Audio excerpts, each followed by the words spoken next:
नमस्कार दोस्तों, learn पावनम संस्कृतम channel पर आपका स्वागत है।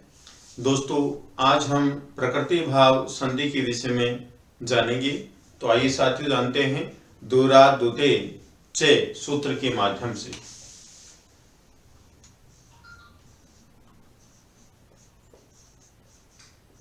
दूरादुते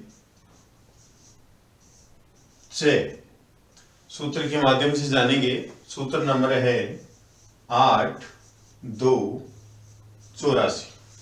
8284 नंबर का सूत्र है। अब हम इस सूत्र का शब्द विच्छेद करते हैं। दूरात हुते चे, इसमें पंचमी विभक्ति एक वचन है, इसमें सप्तमी विभक्ति एक वचन है। दूरात दूर से, हुते बुलावा होने पर, दूर से बुलाते हैं।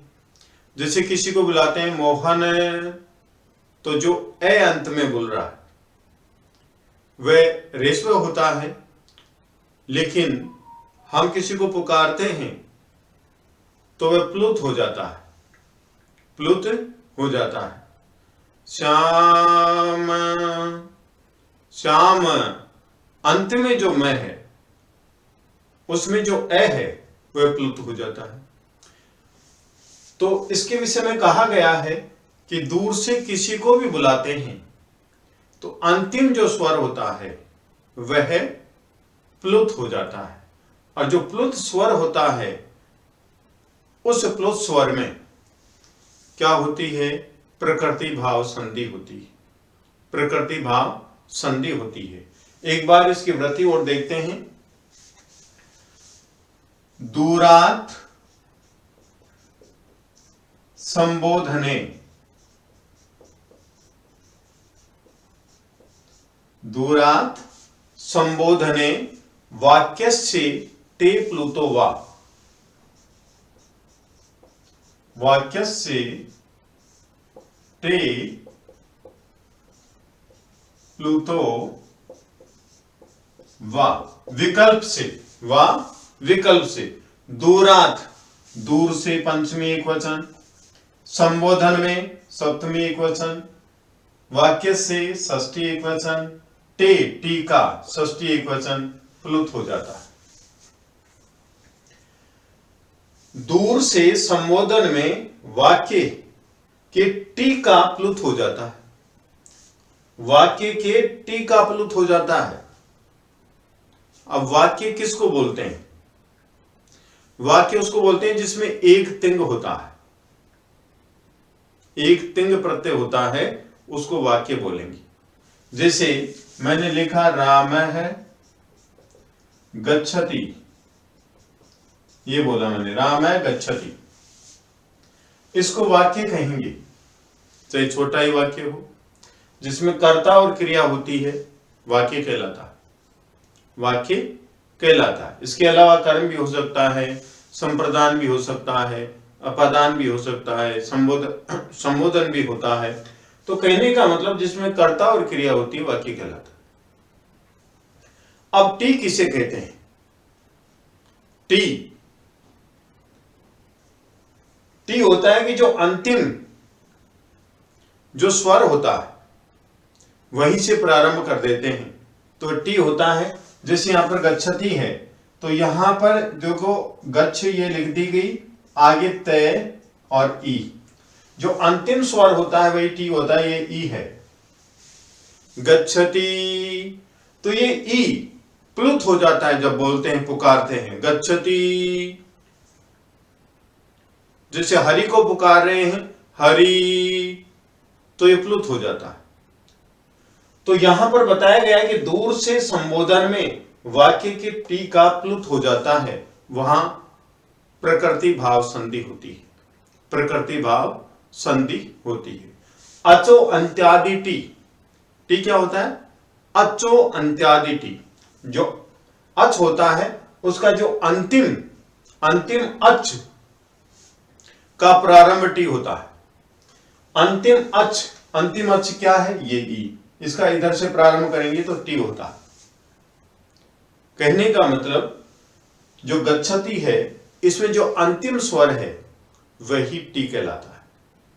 और जब हम पुकारते हैं तो वह प्लुत हो जाता है, और प्लुत में प्रकृति भाव संधि होती है। प्रकृति भाव संधि होती है। एकमात्रिक ऋस्व प्रकृति भाव विधायकम विधि सूत्रम है। एकमात्रिक, एक ही मात्रा है। एकमात्रिक ऋस्व प्रकृति भाव विधायकम विधि सूत्रम। कौन सा सूत्र है? एकमात्रिक ऋस्व प्रकृति भाव विधायकम विधि सूत्रम।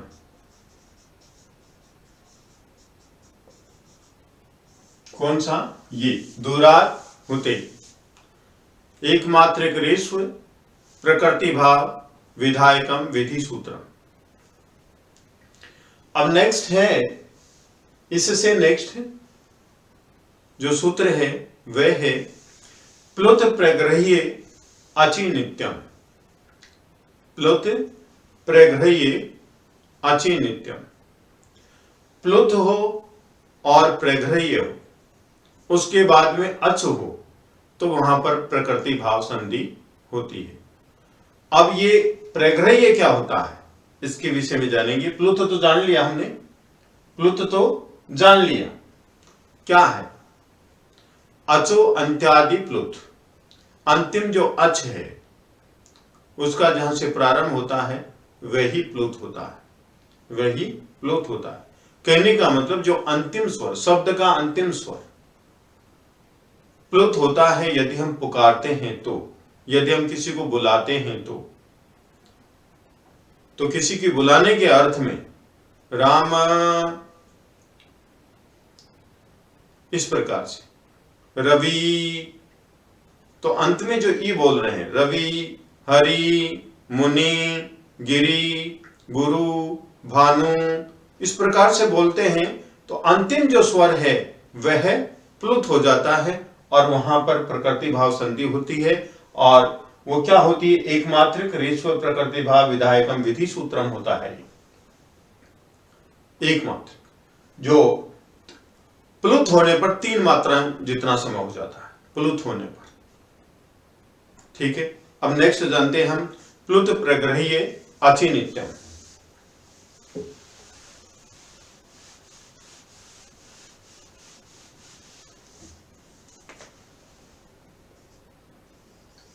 प्लुत प्रग्रह्य अचि नित्यम। नित्यम का मतलब होता है यहां पर प्रकृति भाव संधि होती। कब होती है? जब प्लुत हो, प्रग्रह्य हो और उसके बाद में अच हो, तो नित्य प्रकृति भाव संधि होती है। श्लोक सूत्र नंबर है 6.1.125 नंबर का सूत्र है। प्रग्रह्य क्या होता है? प्रग्रह्य के लिए दूसरा सूत्र है ईदु देत, ईदु देत द्विवचनम प्रग्रह्यम।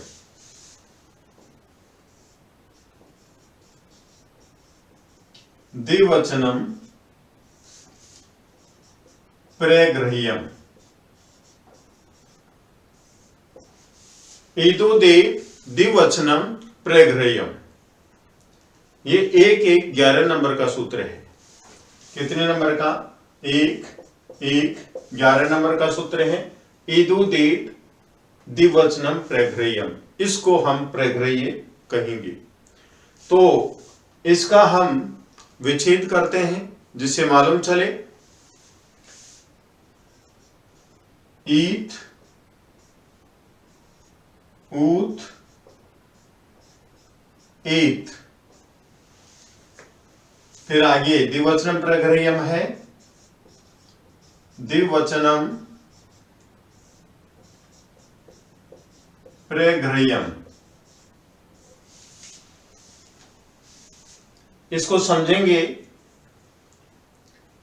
शब्द का अंतिम वर्ण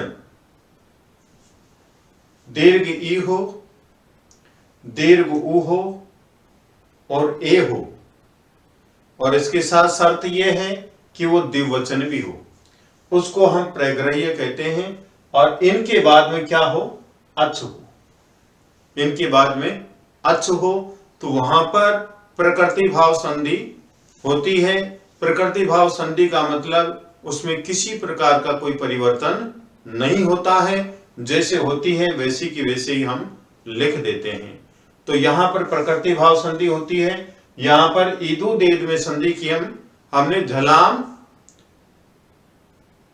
जस जसी सूत्र से, यहां तय के स्थान पर दय हुआ, तय के स्थान पर दय हुआ, तय के स्थान पर दय हुआ, और दय तृतीय वर्ण है, उसके स्थान पर प्रथम वर्ण हुआ, झलाम जस जसी सूत्र से।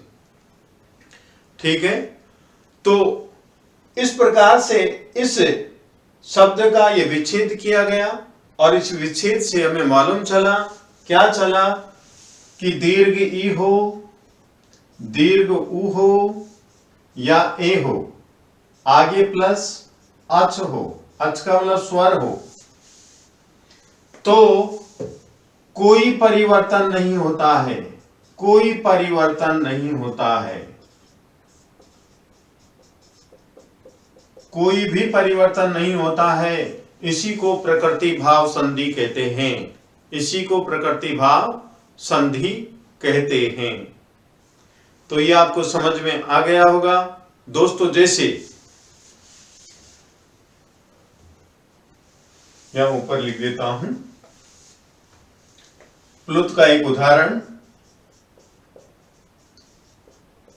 आगच्छ कृष्ण, बोल रहे हैं आगच्छ कृष्ण, तो कृष्ण, कृष्ण एक मात्रा, कृष्ण, तो ये प्लुत हो गया।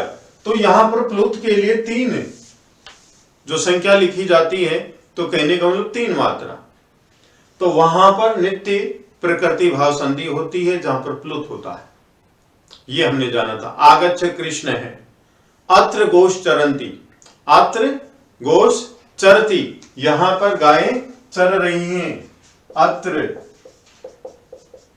गोश चरती, ये लघु सिद्धांत कौमुदी में ये उदाहरण है, अत्र गोश चरती, ये एक उदाहरण दिया। आगच्छ कृष्ण ये वाक्य है, क्योंकि इसमें आगच्छ मध्यम पुरुष एकवचन की क्रिया है और कृष्ण है, कृष्ण को बुलाया जा रहा है, आगच्छ कृष्ण है, तो ये प्लुत हो गया। ठीक है, और इसके बाद में हमने जाना कि प्लुत प्रग्रह्य अचि नित्यम, प्लुत हो प्रग्रह्य हो, ये लो स्लैश लगा देता हूं, या तो प्लुत हो या प्रग्रह्य हो। प्रग्रह्य क्या, द्विवचनांत,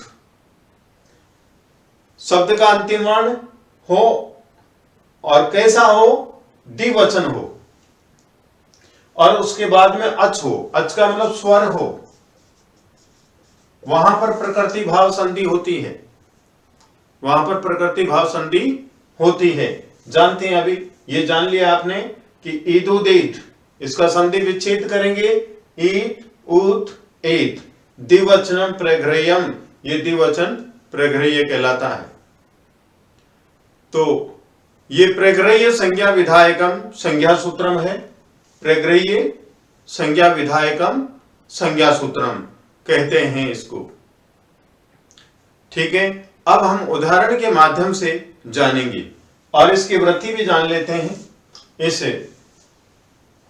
की वृत्ति सेम वही है।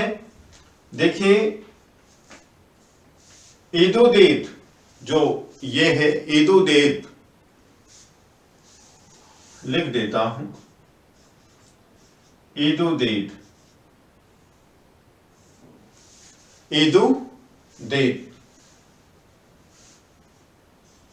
देदंतम, ईदु देदंतम द्विवचनम प्रग्रह्यम, द्विवचनम प्रैघ्रयम, द्विवचनम प्रैघ्रयम। ये कह रहा है कि ईथ, ऊत और एत अंतम, अंत में ईथ हो, ऊत हो, एत हो और अंत में, इसके अंत में अच हो, बात वही है, तो वहां पर प्रकृति भाव संधि होती है।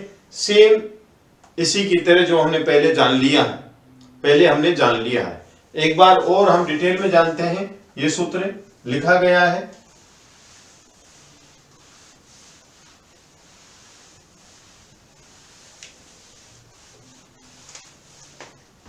अब प्रकृति भाव संधि डिटेल में जानते हैं।